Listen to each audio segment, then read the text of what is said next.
And here, this is like a great challenge, I think, for physicists and mathematicians in the future. Thank you.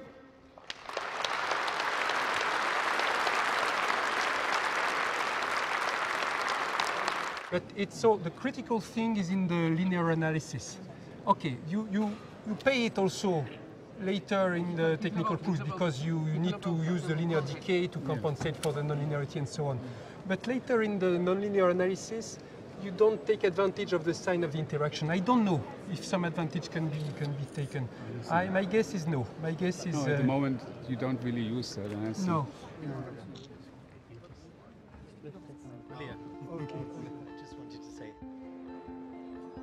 Today is a really exciting time for mathematics and it's going everywhere. It makes it a bit difficult for mathematicians to understand each other because they are working in so different areas. But at the same time, mathematics is exploring new relations that were undreamed of. Pure and applied mathematics now is completely mixed. You cannot distinguish really one from the other. Physics and mathematics, the border is very blurred. It's going everywhere and future looks exciting. At the same time looks a bit like you feel dizzy. When you are on the frontier, let's say, you see all the problems in physics. Of all the problems in the real world, let's say, we know very, very little. There are many things we understand, but compared to what we would like to know, it's really like small islands in an ocean of unknown.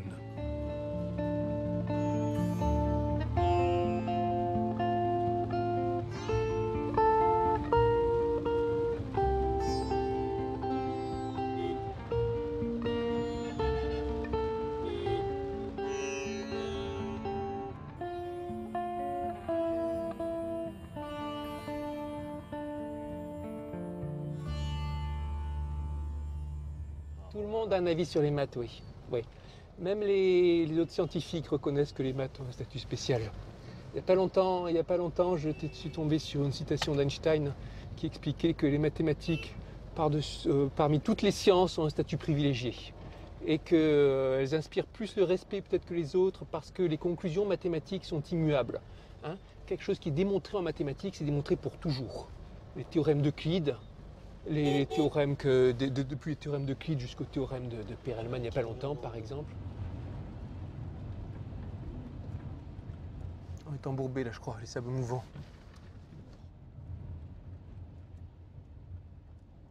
Alors, d'abord, il y a quelque chose, c'est que ça ne convient pas forcément à tout le monde. Ensuite, il y a la façon de l'enseigner, ça peut être très très différent. Et puis, il y a le syndrome des gammes, quoi. Qu'est-ce que j'appelle le syndrome des gammes? Quand pour devenir un virtuose au piano, il n'y a pas de secret, hein, il y a des heures d'exercice quotidien.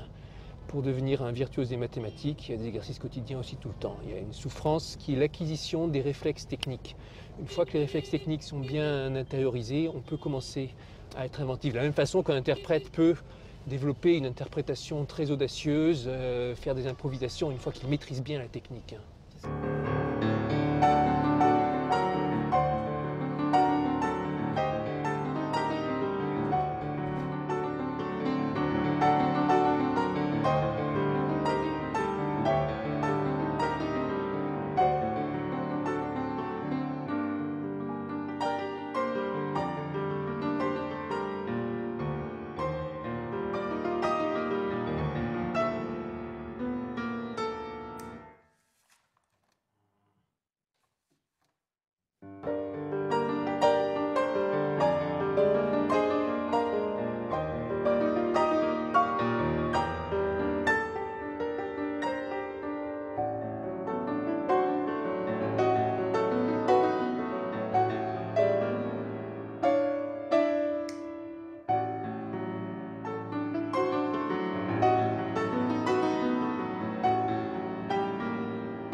Mais ça, c'est pas tant un problème.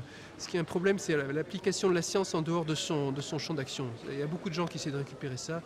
Ça n'a rien à voir. C'est pas parce que la science et la vérité mathématique est comme ça ou que la biologie est comme ça qu'il faut en tirer des conséquences sur l'organisation de la société.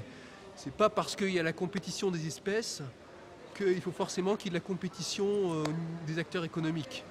Peut-être qu'il faut qu'il y ait de la compétition, peut-être pas. Mais en tout cas, c'est pas à partir de la théorie de l'évolution qu'on va justifier ça. Ça n'a rien à voir.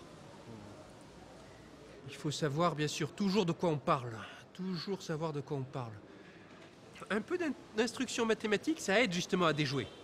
Tout le monde devrait connaître un peu de statistique pour apprendre à lire. On peut faire dire n'importe quoi aux statistiques. Il suffit de la présenter comme on veut. Si on en connaît un minimum, on a peut-être l'esprit critique. On voit le chiffre, on se dit mais attention, la méthode de calcul, la façon dont ça a été estimé le sondage, méfiance, méfiance. Je vais te raconter une petite histoire.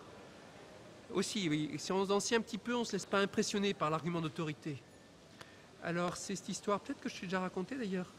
En tout cas, ça coûte rien de la refaire. Donc, voici Diderot, au XVIIIe siècle, un célèbre athée, n'est-ce pas? Il était militant, il voulait convaincre les autres. Et donc un jour, il est en Russie, c'était quoi? C'était la princesse ou quelque chose comme ça. Elle essayait de la convaincre, ça ne lui plaisait pas du tout, alors elle a appelé à son secours Euler, qui était là. Euler, c'était un héros en Russie, c'était le meilleur mathématicien de son époque.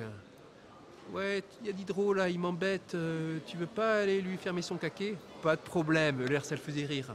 Alors devant tout le monde, dans la grande réunion, il dit « Monsieur, A plus B, X puissance N divisé par N égale Y. Donc, Dieu existe. Répondez, s'il vous plaît. » Évidemment, ça n'a aucun sens.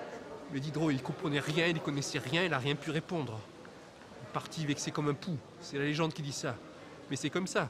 Tu as le scientifique en face de toi qui connaît plein de choses, s'il use de son autorité à tort et à travers, et si tu n'as pas de quoi lui rétorquer, t'es fichu. Si tu en connais un minimum, tu comprends qu'il abuse de son autorité et tu peux lui faire remarquer.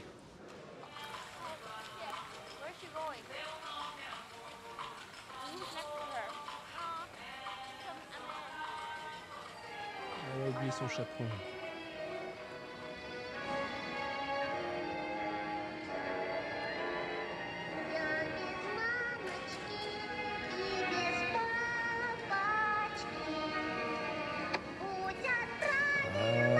Est semée d'embûches et puis elle échappe par miracle à plein de catastrophes, mais un ange gardien veille sur elle.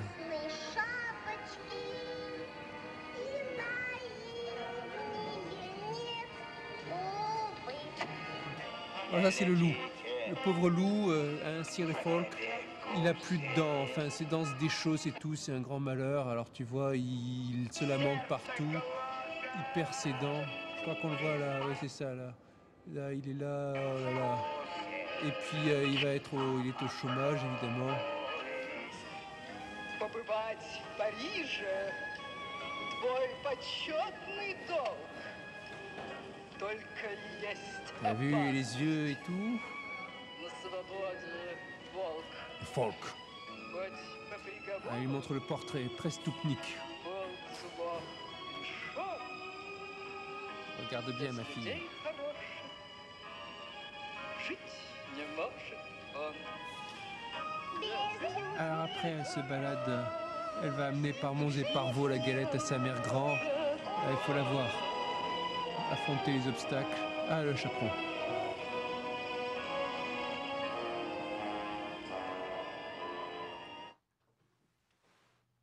Il y a 2 ans, le Wall Street Journal, il a fait cette étude.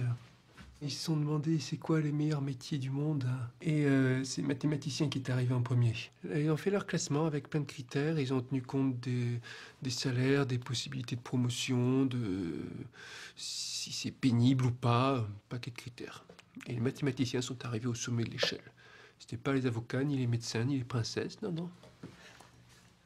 L'année suivante, le mathématicien était un peu plus mal classé. 5e ou 6e. Je crois que c'est Actuaire qui est arrivé en premier. Tu sais, les classements, de toute façon, les classements, il ne faut pas les prendre au sérieux. Le seul principe, c'est quand tu as un paquet de classements, tu choisis celui qui t'arrange. Aujourd'hui, le kilomètre 500 est défini. Ça va faire maintenant 6 mois que je suis parti. J'espère que la petite va mieux, le collège ça bien sérieux. Et toi chérie, tu ne t'ennuies pas trop. J'aurai sans doute un congé en juin. Nous en donne à tous les chauffeur d'engin.